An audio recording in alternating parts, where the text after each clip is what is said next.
우리는 세상을 살면서 이유라는 것을 많이 생각합니다. 이유 한번 생각해 보셨나요? 지금 나는 여기에 있는 이유가 뭘까?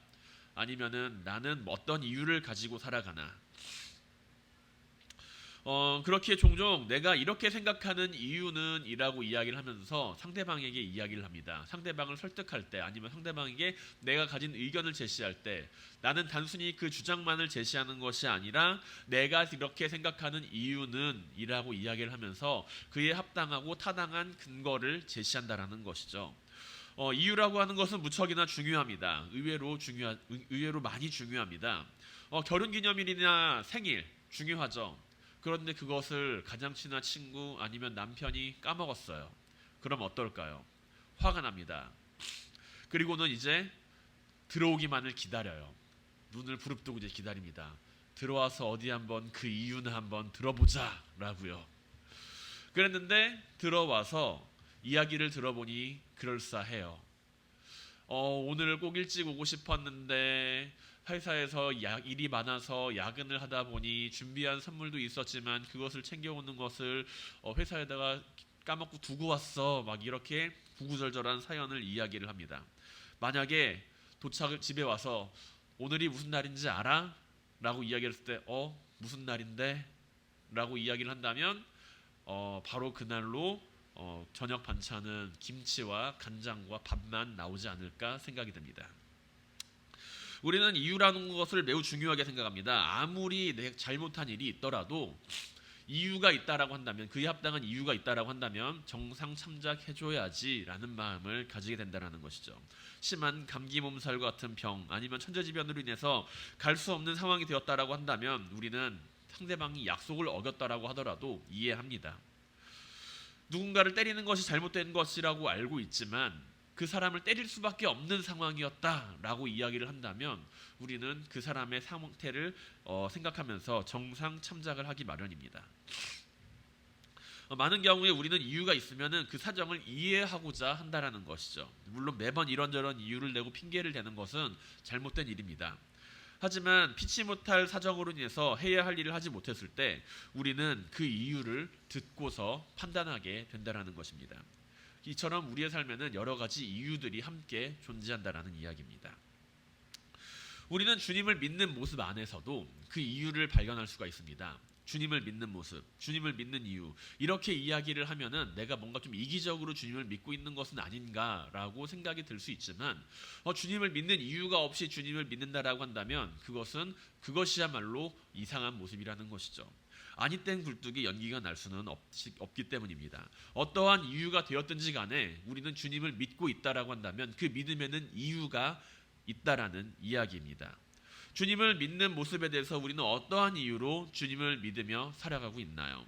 믿음이라는 것은 때로 이유를 필요로 하지 않는 것처럼 보입니다. 그냥 믿으면 돼 라고 이야기할 때는 그 이유가 필요로 하지 않는 것처럼 보이지만 아무런 이유 없이 우리가 믿음을 가지고 살아가는 것은 아닙니다. 하나님이 창조하신 모든 세상의 일에는 원인과 결과가 있기 마련이고 사전에 일어났던 일과 그에 따르는 결과가 따라오기 마련입니다. 믿음 역시 마찬가지죠. 애벌레가 있어야 나비가 있을 수 있고 해가 떠야 아침이 되고 부모가 있어야 자식이 있고 불을 떼야 연기가 납니다. 그렇다면 내가 믿음이 있는 이유는 다 그 믿음이 있는 이유가 있기 때문에 이유가 있다라는 것이죠. 내 믿음은 과연 어떠한 모습을 이유로 가지고 있는가? 우리는 한 번쯤 생각을 해보야만 할 것입니다. 만약에 나는 아무런 이유도 없이 그냥 예수님을 믿어요 라고 한다면 우리는 내가 왜 예수님을 믿고 있는지에 대해서 상대방이 물어볼 때 나는 그냥 믿고 있어 라고 밖에 대답을 할 수 없다라는 이야기죠. 그리고 우리가 무엇을 이유로 주님을 믿고 있는지에 대해서 생각할 때 우리는 우리 자신의 믿음을 조금 더 성숙한 모습으로 이끌어갈 수가 있을 것입니다. 오늘 본문인 요한복음 4장 43절에서는 주님께서는 이틀 후 그곳을 떠나 갈릴리로 가셨다라는 상황적인 설명을 우리에게 보여주고 있습니다. 그 이전까지 주님께서는 어디에 계셨나요? 이제 우리가 잘 알다시피 사마리아 마을에서 계셨습니다. 사마리아 마을에서 수가성이라고 하는 그 사마리아 마을에서 사마리아 여인을 만나고 그 여인으로 말미암아 한 마을이 예수님을 믿는 공동체가 되어가는 그 과정 가운데 주님께서는 그 자리에 이틀 동안 머무셨습니다. 그리고 이틀 뒤에 주님께서는 그곳을 떠나십니다. 그 이전까지는 사마리아 마을에서 열심히 복음을 잘 전하셨고, 그리고 어느 정도 그 자리에 복음이 좀 전해지니까 주님께서는 그 자리를 떠나셨다라는 것으로 생각을 해볼 수가 있다라는 것이죠. 그리고 그들에게 생명의 복음을 전해주신 주님께서는 이틀 후 갈릴리로 이동을 하고 계시는 상황입니다. 사마리아 마을에서 주님과 제자들은 자신들을 환대해주는 사람들에게 큰 호의와 그 선한 마음을 느꼈을 것입니다. 그 성 사람들은 주님께서 마을을 떠나는 것을 무척이나 아쉬워했겠죠. 주님의 말씀을 듣고서 주님 우리에게 더 머물러 주십시오라고 이야기를 할 정도였으니까요.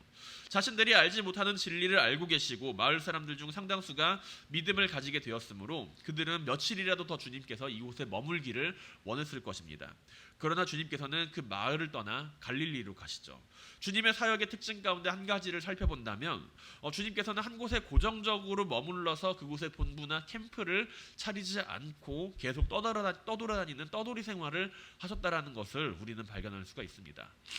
주님께서는 한 곳에 고정된 지역, 물론 주님께서 주로 활동하던 지역은 있지만 한 건물이나 한 마을이나 그렇게 그 에어리어를 지정을 해서 그곳에서 집중적으로 머무시면서 활동하셨다기보다는 이곳저곳을 많이 돌아다니시면서 그 지역을 두루두루 살피셨다라는 이야기입니다. 주님께서 한 곳에 고정된 지역을 설치하지 않으신 이유는 목자와 같이 자신을 필요로 하는 양들을 찾아가기 위함이었죠. 주님을 필요로 하는 이들이 있다면 주님께서는 그곳으로 향했고, 이러한 주님께서는 자신의 모습을 마태복음 8장 20절에서 다음과 같이 말씀하십니다. 예수께서 이르시되 여우도 굴이 있고 공중에 새도 거처가 있으되 인자는 머리 둘 곳이 없다 하시더라 라고요. 제자들 역시 주님을 따라 이리저리 돌아다녔겠죠. 제자들 역시 주님을 따라 이리저리 다녔을 겁니다. 주님을 따라 나서기로 그 결심을 하고 자신의 모든 것을 버리고 주님을 따라 나선 제자들, 그런 제자들은 주님께서는 거처가 마땅히 계시진 않았지만 주님을 따라 나섰다라는 것이죠. 정해진 거처가 없다라는 것은 생각보다 피곤한 일임이 분명합니다. 여행을 떠나가도 돌아갈 집과 고향이 있다라고 한다면 그 여행에는 분명한 목적지가 존재합니다. 아무리 힘든 여정이 있더라도 내가 돌아갈 고향이 있다라고 한다면 그 어려움 가운데서 나는 위로를 받을 수가 있다라는 것이죠. 하지만 그렇지 않다라는 것은 무척이나 마음속으로 어려움을 불러일으킵니다. 주님을 믿고 따라 나선 제자들은 머리 들고 쫓아 없는 주님의 여정길에서 다른 어떤 것도 보는 것이 아니라 오직 주님만을 보면서 따라가야만 했습니다. 왜냐하면 다른 사람들이 주님을 따라 나선다 했을 때 그래 잘 가세요 라고 환영하기보다는 당신 미쳤습니까? 라고 이야기를 했을 게 분명했기 때문이죠. 만약에 아무것도 가지지 않고 그들이 다시 고향으로 돌아간다라면, 주님께서도 말씀하신 것처럼 주님께서 다시 고향으로 돌아가신다라고 한다면 주님께서는 그 고향에서 어떠한 환대도 받지 못할 것은 분명했고 제자들 또한 그 모습은 마찬가지였을 것입니다. 주님의 여정길에서 그 제자들은 다른 그 어떤 곳보다 주님만을 바라보아야만 했습니다. 그들의 고향도 버려두고 가족들도 버려두고 재산들도 다 버려두고 따라가는 주님입니다. 그런데 주님께서 가고자 하시는 곳에 자신들이 따라가지 않는다라고 한다면 그것은 자신들이 가진 모든 것을 다 잃어버리는 상황이기 때문이죠.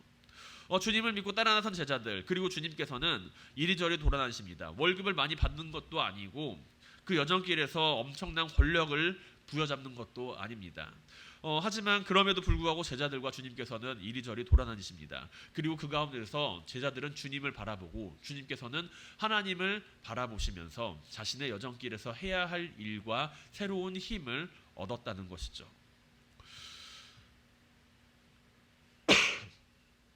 주님께서 주시는 그 말씀과 그 말씀 안에서 소망을 발견했기 때문에 제자들은 그 길을 따라 나섰습니다.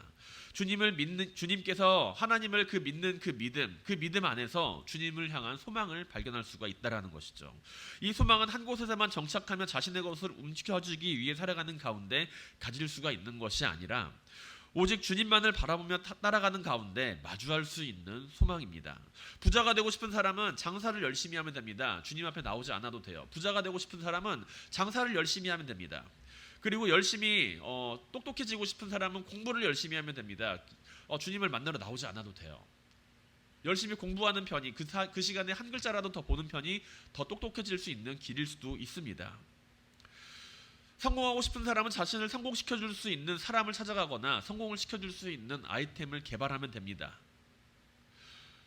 그런 사람을 옆에다가 두고 배우고 공부하거나 그 사람이 가지고 있는 명예와 권력을 따라서 살아가면은 훨씬 더 좋은 삶을 살아갈 수 있습니다. 분명합니다. 그것은. 그러나 세상에서는 주님을 따르지 않고서도 많이 벌고 성공하며 권세를 누리는 사람들이 있지만 우리는 주님을 따르는 사람들입니다. 주님을 따른다라는 것은 내가 머리 둘 곳조차 없이 떠돌아다니시는 그 주님을 바라보면서 그 주님 안에서 우리는 인생의 소망을 발견할 수가 있어야 한다는 것이죠. 주님께서 나에게 명예나 권력을 주시는 분이 아니라, 주님께서 나에게 성공과 권세를 주시는 분이 아니라, 내가 주님께서 살아가시는 그 삶의 모습 안에서, 성경 안에서 등장하는 그 주님의 떠돌아다니시는 그 삶의 모습을 바라보면서 우리는 그 안에서 주님께서 하시는 말씀, 주님께서 하나님을 믿고 하나님을 향하여 하시는 그 말씀, 그리고 천국의 소망을 우리에게 선포하시는 그 말씀 안에서 우리는 인생의 구원과 확신을 가질 수가 있습니다. 주님의 모습 안에서 우리가 발견하는 소망은 인생에 대한 소망이고 구원에 대한 소망이며 그것들에 대한 확신입니다. 우리는 이러한 삶의 모습을 광야 생활을 하는 이스라엘 백성들에게서 또한 함께 발견할 수가 있습니다. 이스라엘 백성들은 애굽에서 탈출하고 난 이후에 곧바로 가나안 땅에 들어가지 못합니다. 그들은 광야에서 헤매죠. 40년 동안이나. 40년이라는 시간을 광야에서 보내면서 그들은 무엇을 바꿔나가게 되나요? 그들의 삶에서 하나님을 의지하는 삶이 무엇인가를 떠돌아다니는 삶 가운데 발견하게 됩니다. 애굽으로 돌아가지도 못하고 가나안 땅으로 들어가지도 못하는 채 광야에서 방황하는 생활이 쉬웠을까요? 쉽지 않았을 겁니다. 무척이나 힘들었겠죠. 고단한 여정이었을 것입니다. 내가 지금 이 길을 가는 것이 맞나? 라는 의심이 들 때도 있었을 겁니다. 그렇기 때문에 모세에게도 반역을 하고 하나님을 떠나 하나님을 의심하기도 했습니다. 하지만 광야에서의 그 삶 가운데 이스라엘 백성들은 그날에 먹을 양식을 만나로 해결해 주시는 하나님의 은혜를 경험합니다. 하나님께서 함께하지 않으시면 하루라도 살아갈 수 없는 곳이 바로 광야였습니다. 언제 적들이 쳐들어올지도 모르고 언제 자신들이 먹을 양식이 떨어질지도 몰랐지만 그러나 그 상황에서 이스라엘 백성들은 하나님과 함께하며 하나님의 사랑을 깨닫게 되었다라는 것이죠. 하루하루 살아가는 가운데 하나님의 은혜를 경험하고 하나님의 사랑을 느낄 수 있는 곳이 바로 떠돌아다녔던 광야에서의 삶입니다.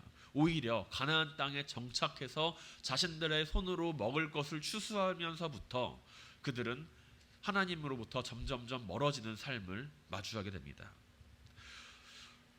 하나님은 아무런 이유 없이 이스라엘 백성들을 광야로 보내시지 않았습니다. 그들이 그곳에서 하나님을 더욱 신뢰하게 되고 노예의 삶에서 벗어나 거룩한 하나님 나라의 백성이 되기를 바라셨습니다. 하나님의 말씀을 따라 고향을 떠난 아브라함, 그 아브라함의 여정길 또한 순탄하지가 않았습니다. 모든 가족들이 자신을 믿고 따라와요. 하나님께 계시를 받은 그 아브라함을 바라보면서 모든 가족들이 다 따라옵니다. 그 부담감이 어땠을까요? 내가 지금 잘못된 선택을 하고 있는 것은 아닐까? 지금 내가 실수하게 되면 내 모든 가족들이 다 굶어 죽게 될 수도 있는데 나를 믿고 따라온 사람들, 저 사람들은 과연 어떻게 되는 것인가? 여러 가지 생각이 들었을 겁니다. 하지만 아브라함은 자신이 어디로 가야 할지도 모른 채 그 길을 떠납니다. 실수와 실패를 경험하기도 했지만 하나님께서는 아브라함을 버리지 않으셨습니다. 아브라함은 지금의 상황을 바라보는 것이 아니라 하나님께서 하신 그 약속을 바라보면서 하나님을 따랐고 그 결과 하나님께서는 아브라함에게 큰 민족을 이루시는 그 약속을 성취해 나가시는 것을 우리는 성경 안에서 발견할 수가 있습니다. 우리는 주님을 믿는 믿음 가운데 때로는 안주하는 믿음 가운데 거할 때가 있어요. 내 삶이 안주하는 믿음을 가지고 살아갈 때가 있다는 것입니다. 주님을 따르는 가운데 우리는 주님께서 어느 곳에 안주하는 믿음을 가지고서 복음을 전하지 않았음을 바라봐야 합니다. 하나님을 믿고 있기 때문에, 내가 하나님을 의지하기 때문에, 내가 하나님의 일을 하기 때문에 하나님께서 내가 이곳에 정착하게 하셨다라는 라고 생각하시는 것이 아니라 자신의 도움이 필요한 곳이라면 어디든지 안주하지 않고 먼저 다가가는 그러한 삶의 모습을 주님께서는 보여주셨죠. 주님께서는 온 세상의 메시아로 이 땅에 오셨습니다. 유대인만을 위해서 오신 것도 아니죠. 이방인만을 위해서 오신 것도 아닙니다. 모든 사람을 위해서 오신 분이 바로 주님이십니다. 하나님 앞에서 모든 사람은 너나 할 것 없이 모두가 구원을 필요로 하는 인생들일 뿐입니다. 하나님은 하나님을 찾는 이가 하나도 없는 이 같은 세상에 자신의 아들을 보내셨죠. 인류를 구원하시기 위해 자신의 독생자를 이 땅에 보내셔서 복음을 전하게 하셨습니다. 우리가 가지고 있는 이 믿음이 지금 현재의 상황에 안주하면서 만족하면서 그리고 살아가는 믿음이라고 한다면 때로는 우리에게 도전을 주는 믿음, 때로 우리에게 이야기를 하는 그 주님의 그 삶을 마주해 볼 필요가 있습니다. 우리가 가지고 있는 이 믿음이 과연 나를 안주하게 하고 있는지 아니면 새로운 생명으로 도전을 하게 하고 있는지 바라보시길 바랍니다. 내 믿음이 나를 그냥 나의 삶에 안주하게 하고 있다라고 한다면 나는 지금 나의 믿음을 통해서 내 삶 가운데 주님께서 하시는 그 일을 이루는 것이 아니라 그저 자족하는 삶, 만족하는 삶, 거기에 머물러 있는 것은 아닌지 돌아보시길 바랍니다. 주님께서는 지금 우리에게 많은 것을 맡겨주셨습니다. 주님께서 우리에게 맡기신 것을 증거하며 전달하지 못한다고 한다면 주님께서는 결코 이 모습을 칭찬하지 않으실 겁니다. 사랑하는 성도 여러분, 우리의 삶이 믿음의 증거자로서 주님께서 주시는 소망을 붙들고 세상 속에서 참된 생명과 빛을 전하는 생명 사역자들이 될 수 있기를 주님의 이름으로 간절히 축원드립니다. 또한 주님께서는 갈릴리로 가시는 가운데 선지자는 고향에서 높임을 받지 못한다라고 제자들에게 말씀을 하십니다. 그들은 주님을 만났습니다. 그 고향에 있는 나사렛에 있었던 그 고향 주민들, 그 주민들은 주님을 만났습니다. 그리고 주님께서 하신 이야기도 들었습니다. 그분이 어떤 분인지는 알게 되었지만 그들 속에 있는 이유가 그것을 인정하지 못하게 했고 그것을 가로막았습니다. 자신들이 잘 알고 있다는 익숙함이 주님을 대하는 그들의 이유였죠. 마태복음에서는 주님께서 고향에 가셨을 때 주님의 가르침에 대해서 사람들이 놀라면서도 주님을 배척한 사실이 드러납니다. 마태복음 13장 54절부터 58절에서는 다음과 같이 그 사실을 기록하고 있습니다. 고향으로 돌아가사 그들의 회당에서 가르치시니 그들이 놀라 이르되 이 사람의 이 지혜와 이런 능력이 어디서 났느냐? 이는 그 목수의 아들이 아니냐? 그 어머니는 마리아, 그 형제들은 야고보, 요셉, 시몬, 유다라 하지 않느냐? 그 누이들은 다 우리와 함께 있지 아니하냐? 그런즉 이 사람의 이 모든 것이 어디서 났느냐 하고 예수를 배척한지라. 예수께서 그들에게 말씀하시되 선지자가 자신의 고향과 자기 집 외에는 존경을 받지 않음이 없느니라 하시고 그들이 믿지 않음으로 말미암아 거기서 많은 능력을 행하지 아니하시니라 라고요. 어째서 사람들은 이러한 생각을 했을까요? 어째서 사람들은 예수님을 마주하고서도 그 모습을 바라보면서 인정하지 않았을까요? 사람들은 분명히 알았습니다. 이 사람이 분명히 뛰어난 지식과 지혜를 가지고 있다라는 사실을요. 그렇기에 깜짝 놀라면서 이 사람이 가지고 있는 이 지혜와 지식이 과연 어디에서 왔느냐라고 물어보고 있죠. 그러나 그들의 눈을 가렸던 것은 익숙함입니다. 그러한 그들의 눈을 익숙함은 올바로 바라보지 못하게 가려버렸습니다.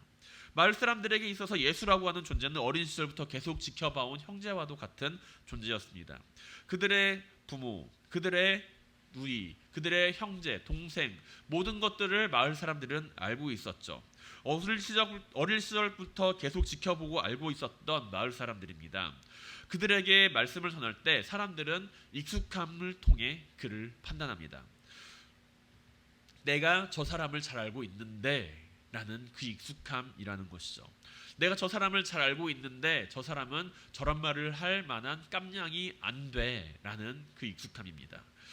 우리는 때로 익숙함에 속아 중요한 것을 놓치고 살 때가 종종 많이 있습니다. 최근에 자연 파괴에 대해서 심각한 우려와 사회적인 모습으로 그것이 대두되고 있는 것을 종종 볼 때가 있죠.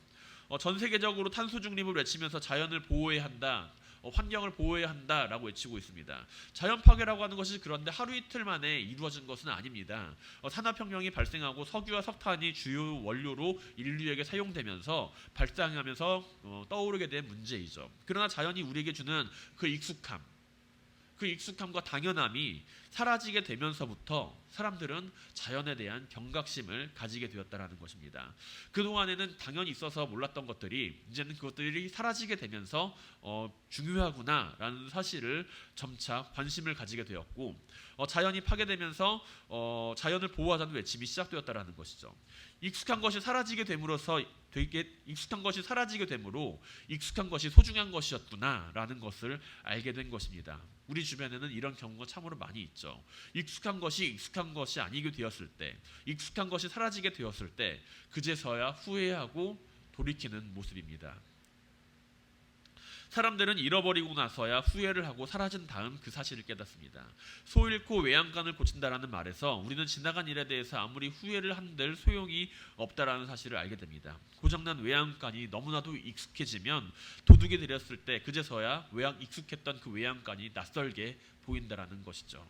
우리는 믿음 안에서 주님을 대하는 가운데 그 익숙함이라고 하는 조건에 대해서 때로는 마주하며 살아가게 됩니다. 내가 30년 동안 예수님을 믿었는데, 내가 몇 년 동안 믿음을 가지고 살았는데, 내가 믿음 생활을 이렇게 했는데 라고 이야기를 하면서 나에게 익숙한 믿음에 대해서 이야기를 한다는 것이죠. 믿음을 가지고 살아가는 그 시간이 길어지면 길어질수록 익숙함은 때로는 상대방을 함부로 대하게 하는 모습으로 자리를 잡게 되기도 합니다.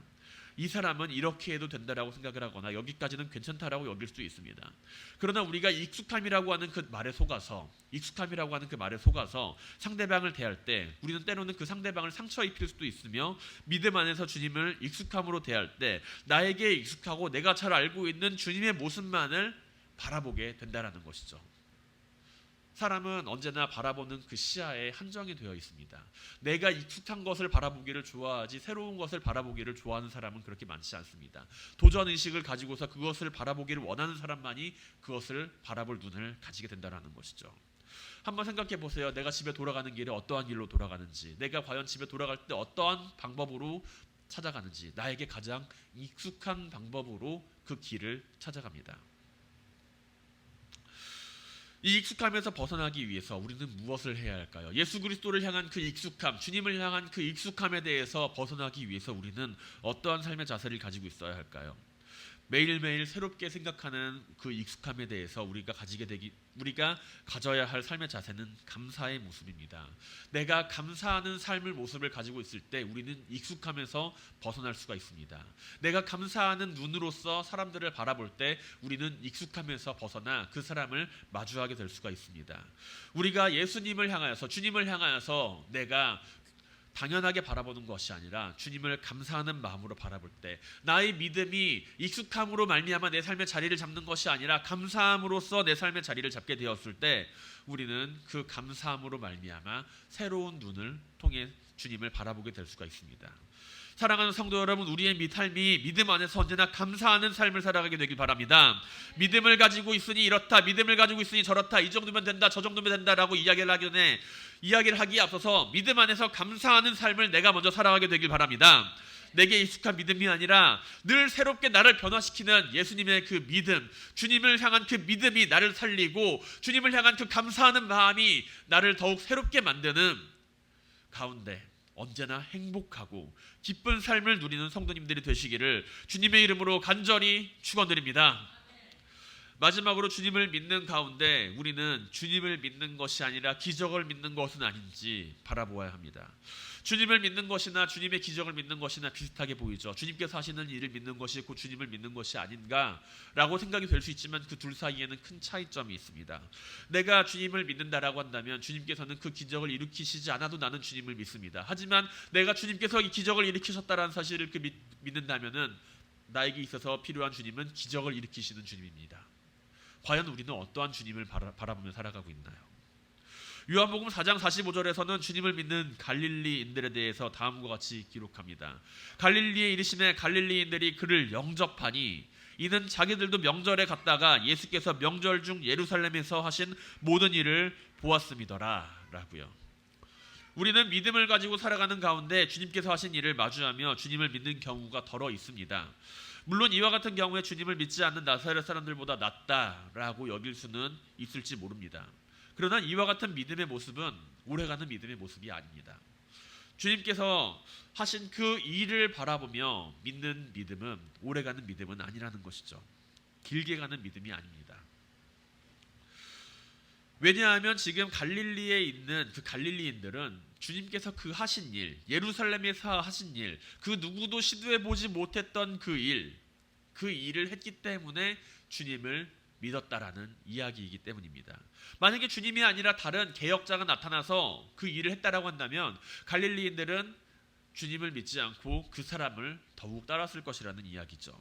이러한 믿음 안에는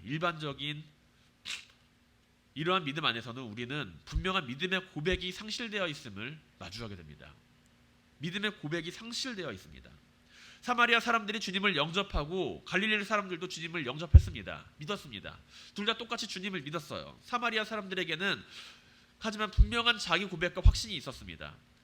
사마리아 여인을 향해서 했던 그 이야기 안에는 나름대로 그들이 주님의 말씀에 대한 확신이 있었다라는 것이죠. 갈릴리 사람들은 하지만 그가 하신 일을 목격하고 주님을 믿게 되었다라고 이야기를 합니다. 일종의 인기스타로 여기고 있습니다. 주님을. 이 주님께서 인기스타이니 내가 주님과 함께 한다면 내 삶도 뭔가 좀 바뀔 거야 라고 여기는 마음이 있죠. 우리는 이러한 모습을 요즘 SNS에서 많이 발견할 수가 있습니다. 핫플레이스가 떴다 라고 한다면 많은 사람들이 그곳으로 가서 나도 한번 하면서 그곳에 사진을 찍죠. 유명 연예인이 이 마을에 있다라고 한다면 모든 사람들이 그곳에 달려들어서 연예인 한번 구경해 보려고 찾아갑니다. 그리고 한 번이라도 그 인기 스타와 함께 사진을 찍기 위해서 애씁니다. 그러나 그 인기가 사그라들면 어떻게 되나요? 사람들에게 그 인기가 사그라들게 되면 내가 그 사람과 사진을 찍었던 것은 그냥 한날의 추억으로 사라지게 됩니다. 어쩌면 더 이상 기억을 하지 못할 수도 있습니다. 그렇게 열정적으로 따라가서 함께 사진도 찍고 그 사람을 응원도 하고 그랬지만 그 인기가 사그라들면 그 사람이 하는 일이 점점점 사라지면서 대중의 주목을 받지 못하게 되면 나 또한 그들과 마찬가지로 같은 모습으로 그 마음을 가지게 된다는 것입니다. 그런데 이 가운데 그 인기스타를 버리지 않는 사람들이 있어요. 이 가운데 그 인기스타를 버리지 않는 찐팬이라 그러나요? 진정한 팬들이 있습니다. 그 사람들은 어떤 사람들이냐? 그 인기스타가 그 삶을 바꾼 사람들이에요. 그 사람이 불렀던 그 노래 가사가 내 마음을 울렸고 그 마음을 울린 그 일로 인해서 내 삶이 바뀌고 삶의 희망을 가진 사람들이 아무리 그 사람을 버리고 그 인기스타를 버리고 그 사람들이 뭐 이런저런 이야기를 하면서 그 사람들 떠나갈 때라도 그 사람을 잘 떠나지 않습니다. 왜냐하면 내 삶을 바꿨거든요. 내 삶을 바꾸고 내 삶을 변화시켰거든요. 그가 한 노래가, 그가 한 말이, 그가 하는 행동이 내 삶을 바꾸게 되었을 때 많은 사람들이 그 인기스타의 안티로 돌아서게 되더라도 나 혼자만이라도 이 사람을 지킨다라는 마음으로 그 사람을 지키는 것을 우리는 볼 수가 있습니다. 과연 우리는 예수님을 어떻게 생각하고 있나요? 인기스타로만 생각을 하고 있나요? 아니면 내 삶을 바꾼 사람으로 생각을 하고 있나요? 우리가 주님을 마주하는 가운데 주님께 관심을 가지고 살아가지만 그 믿음이 주님의 행위에 대한 믿음이라고 한다면, 주님께서 하신 그 일에 대한 믿음이라고 한다면 우리는 언제든 그 믿음에서 등을 돌릴 수 있습니다. 하지만 주님께서 내 인생을 바꾸시고 주님께서 내 삶의 주인으로 찾아오신다면 나는 주님을 향해서 등을 돌릴 수가 없습니다. 우리의 마음에는 수많은 방들이 있죠. 내 마음에는 수많은 방들이 있습니다. 그 수많은 마음의 방들 한 구석에 주님을 모시고 살아간다면 우리는 언제든 그 방에 손님으로 오신 주님을 빼고 다른 손님을 집어넣을 수가 있습니다. 하지만 내 마음 속에 있는 그 모든 방들의 주인을 주님으로 두고 살아간다면 우리는 주님으로 말미암아 그 모든 방을 깨끗하게 청소하고 주님과 함께 살아갈 수 있는 삶을 살아가게 됩니다. 내 인생의 인기스타나 손님으로서 맞이하는 것이 아니라 내 인생의 주인으로서 찾아오신 주님, 그 주님을 향한 우리가 믿음의 고백을 가지고 살아갈 수 있길 바랍니다. 인생의 주인으로 주님을 찾아온 사람을 우리가 함부로 내쫓을 수 있을까요? 누군가에게 믿음의 고백이 있다라고 한다면 그것은 다른 어떠한 고백이 아닙니다. 이러한 주님께서 나에게 이런 일을 행하셨다. 주님께서 나에게 저런 일을 행하셨다. 주님께서 나에게 큰 돈을 벌게 해주셨다. 주님께서 내가 투자한 모든 것들을 다 부흥케 하셨다. 주님께서 내 병을 고치셨다. 그런 것들이 믿음의 고백이 아니라 참된 믿음의 고백은 주님께서 그러니까 주님께서 내 인생의 주인이 되신다. 여기까지 이어져야 한다는 것이죠. 내 인생의 주인이 주님이시라는 고백을 함께 담은 믿음의 간증을 하시길 바랍니다. 내 인생의 손님으로서 오신 주님이 아니라 주인의 모습으로서 오신 주님께서 우리의 삶에 함께 존재하시길 바랍니다.